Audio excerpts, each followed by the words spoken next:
इतिहास में सब लोगों ने तोते और कबूतरों के बारे में लिखा, लेकिन उसी जात में पैदा हुए कौवों के बारे में घंटा भी नहीं लिखा। एक बंदा जो एक मक्खी बनकर के बदला ले सकता है, जो 36 की उम्र में क्रिकेट स्टेडियम में रुला सकता है, वही बंदा जब हाथ में ढाल और तलवार उठाता है तो हॉल में सन्नाटा छा जाता है। लेकिन क्या आपको पता है कि नानी की नई फिल्म द पैराडाइज किसी फिक्शनल सुपर हीरो की नहीं बल्कि 1980 के सिकंदराबाद की एक ऐसी बैंड ट्रिपल ब्लडेड हिस्ट्री पर बेस्ड है जिसे किताबों से मिटा दिया गया था। भाई साहब, नानी एक ऐसे कैरेक्टर हैं जो हर फिल्म के साथ ऑडियंस को सरप्राइज करते हुए आए हैं, लेकिन जब उनकी जोड़ी दसरा के डायरेक्टर श्रीकांत ओडेला के साथ दोबारा बनती है तो स्क्रीन पर सिर्फ फिल्म नहीं, डायरेक्ट तूफान आता है। द पैराडाइज का टीजर आते ही इंटरनेट पे तूफान सा आ गया है। लेकिन दोस्तों, क्या आपको पता है द पैराडाइज सिर्फ एक मास एक्शन थ्रिलर नहीं है। इसकी कहानी जुड़ी है 1980 के सिकंदराबाद से, एक ऐसी ट्राइब से है जिसे उनके ही देश में सिटीजनशिप और सम्मान के लिए लड़ना पड़ गया था। आज के इस वीडियो में हम बात करेंगे द पैराडाइज के टीजर के हर एक डिटेल की, पब्लिक रिएक्शंस की, उस रियल लाइफ हिस्ट्री एंगल की, और ये भी देखेंगे कि नानी ने एगा और जर्सी से लेकर के द पैराडाइज तक अपने आप को कैसे इवॉल्व किया।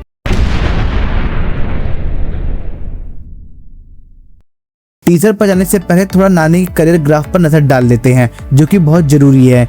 ये बंदा नेचुरल स्टार ऐसे ही नहीं कहलाता। अगर इनकी फिल्मोग्राफी देखी जाए तो कमाल की है। सबसे पहले है ईगा जो 2012 में आई थी, उसके बाद जर्सी, फिर श्याम सिंह रॉय, दसरा और हाय नाना जैसी सुपरहिट मूवीज दी हैं। मतलब ये है कि rom com, emotional family drama हो, चाहे स्पोर्ट्स फिल्म से लेकर के रॉ एक्शन हो, नानी हर जनरा के अंदर मास्टर हैं। और अब द पैराडाइज लेकर के वो आए हैं जो कि एक नए ही रूप में सामने आए हैं। अब आते हैं नानी के द पैराडाइज टीजर पर। टीजर शुरू होते ही पहली चीज आपके दिमाग में हिट करती है वो है gritty dark tone, rain, mud, blood और वेपन्स। ये चार चीजें पूरे टीजर पर राज करती हैं। डायलॉग तो आप लोगों ने सुन लिया होगा, हमारा झंडा है, कौवा ही उस पर निशान होगा। किसकी है? किसका है? मेरा सिर्फ एक रिक्वेस्ट आने से कि आप अपना डबिंग आर्टिस्ट चेंज कर लो। आप लोग को भी इश्यू हुआ है तो कमेंट सेक्शन में जरूर बताना, क्योंकि कहीं ना कहीं मुझे डायलॉग थोड़ा बहुत समझ में नहीं आए। तो बात करते हैं डायलॉग की। डायलॉग में आता है अब ये जगह किसकी है, ये देश किसका है। डायलॉग में बोला जाता है अब हमारा झंडा है, कौवा ही उस पर निशान होगा। कौवा हमेशा रिबिलियन, सर्वाइवल और डार्क डेस्टिनी का सिंबल माना जाता है। इसका मतलब साफ है, ये लड़ाई शांति से नहीं बल्कि उस कौवे की तरह छीन कर लेने की लड़ाई है। और नानी का लुक आप देख कर समझ ही हो गए, long hairs, beard, blood all over his body and that's the deadly expression while holding a tea cup. लोग बोल रहे हैं कि नानी ने मास सिनेमा को एक नया बेंचमार्क सेट कर दिया है। अब बात करते हैं सबसे बड़े मुद्दे की, जो कि फिल्म की स्टोरी और बैकग्राउंड की। स्टोरी सेट होती है 1980 के सिकंदराबाद में, वो भी 80s के वक्त, जब तेलंगाना और हैदराबाद जो कि सिकंदराबाद रीजन के लिए एक बहुत ही टर्बुलेंट दौर था। वन साइडेड अर्बन डेवलपमेंट हो रहा था, वहीं दूसरी तरफ ट्राइब्स और बैकवर्ड कम्युनिटीज को साइड किया जा रहा था। इस फिल्म में जिस टाइप की बात हो रही है, उनके पास कोई आइडेंटिटी नहीं थी, ना कोई लीगल रिकॉग्नाइजेशन और ना ही बेसिक सिटीजनशिप राइट से। सिस्टमेटिक ऑपरेशन इतना ज्यादा था कि उन्हें उनके ही होमलैंड में स्ट्रेंजर की तरह ट्रीट किया जाता था। टीजर के अंदर नानी से भी यही पूछा जाता है, ये सरकार जमींदारों के लिए है या लोगों के लिए है? ये लड़ाई सिर्फ जमीन की नहीं है, ये लड़ाई है सिटीजनशिप और आइडेंटिटी की। जब एक पूरी कम्युनिटी को कोर्ट सिस्टम से ही बाहर फेंक देता है तो वहाँ पैदा होता है एक अनएक्सपेक्टेड लीडर जो सिस्टम के खिलाफ खड़ा होकर के उनसे लड़ता है। नानी कैरेक्टर वही लीडर है जो ऑपरेशन के खिलाफ रेवोल्यूशन शुरू करता है। अब बात करते हैं इस सिनेमैटिक क्योस के पीछे दिमाग किसका है। सबसे पहले डायरेक्टर श्रीकांत ओडेला, जो कि दसरा के बाद उन्होंने प्रूव कर दिया था कि रॉ इमोशंस और वर्ल्ड बिल्डिंग में उनका कोई भी मुकाबला नहीं है। उनका डायरेक्शन स्टाइल इतना इमर्सिव होता है कि आप स्क्रीन के अंदर की मिट्टी और खून की महक तक महसूस कर सकते हो। द पैराडाइज में उनका स्केल और विजन दसरा से कहीं बढ़ के दिख रहा है। और दूसरा सबसे बड़ा पिलर है अनिरुद्ध रविचंद्र। भाई अनिरुद्ध जिस वक्त जिस भी फिल्म में हाथ डाल रहे हैं वो गोल्ड बन जाती है।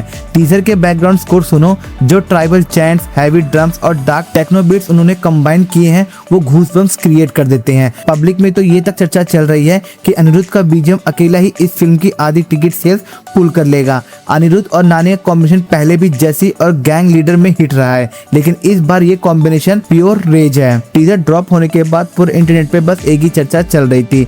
लोग कह रहे हैं कि जहां बाकी एक्टर सेफ जोन में खेलते हैं, नानी हर फिल्म में अपना लुक, एक्सेंट और बॉडी लैंग्वेज पूरी तरह बदल देते हैं। रोम कॉम से लेकर के दशहरा और अब द पैराडाइज, उनकी स्क्रिप्ट सिलेक्शन एकदम नेक्स्ट लेवल है।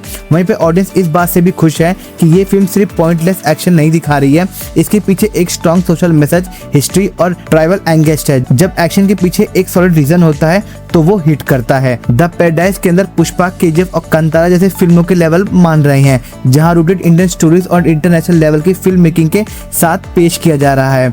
फिल्म की रिलीज डेट है 24 सितंबर 2026। दोस्तों, पैन इंडिया सिनेमा पहले कुछ सालों में बहुत इवॉल्व हो चुका है। अब ऑडियंस को सिर्फ ग्रैंडियर नहीं चाहिए, उन्हें चाहिए ऑथेंटिसिटी। द पैराडाइज में सिकंदराबाद के 80s एरा, वहां के लोकल डायलेक्ट्स, ट्राइबल अटारीज और रियल लाइफ स्ट्रगल्स को जिस तरह से डिपिक्ट किया गया है, वो इसे एक मास एक्शन फिल्म से उठा करके एक कल्ट क्लासिक की कैटेगरी में डाल देता है।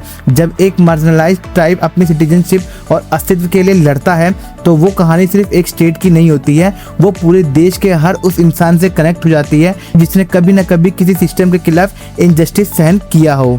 अगर श्रीकांत ओडेला ने इमोशन और एक्शन को अच्छी तरीके से मिक्स किया होगा तो द पैराडाइज 2026 की सबसे बड़ी ब्लॉकबस्टर बन सकती है। तो दोस्तों, ये था हमारा डिटेल ब्रेकडाउन द पैराडाइज के टीजर को लेकर के, जिसके अंदर एक स्टोरी और नानी की इनक्रेडिबल फिल्म जर्नी पर फोकस्ड है। आपको नानी की सबसे फेवरेट फिल्म कौन सी लगती है, जर्सी, दसरा या श्याम सिंगर रॉय, या फिर आप एक्साइटेड हो द पैराडाइज के लिए? मुझे कमेंट सेक्शन में अपना ओपिनियन जरूर शेयर करना। वीडियो को लाइक करें, शेयर करें और चैनल को सब्सक्राइब करके बेल आइकन जरूर दबाना। मिलते हैं अगले वीडियो में, तब तक के लिए जय हिंद। लहू चले चटपट, सारी बना दे खल्लास।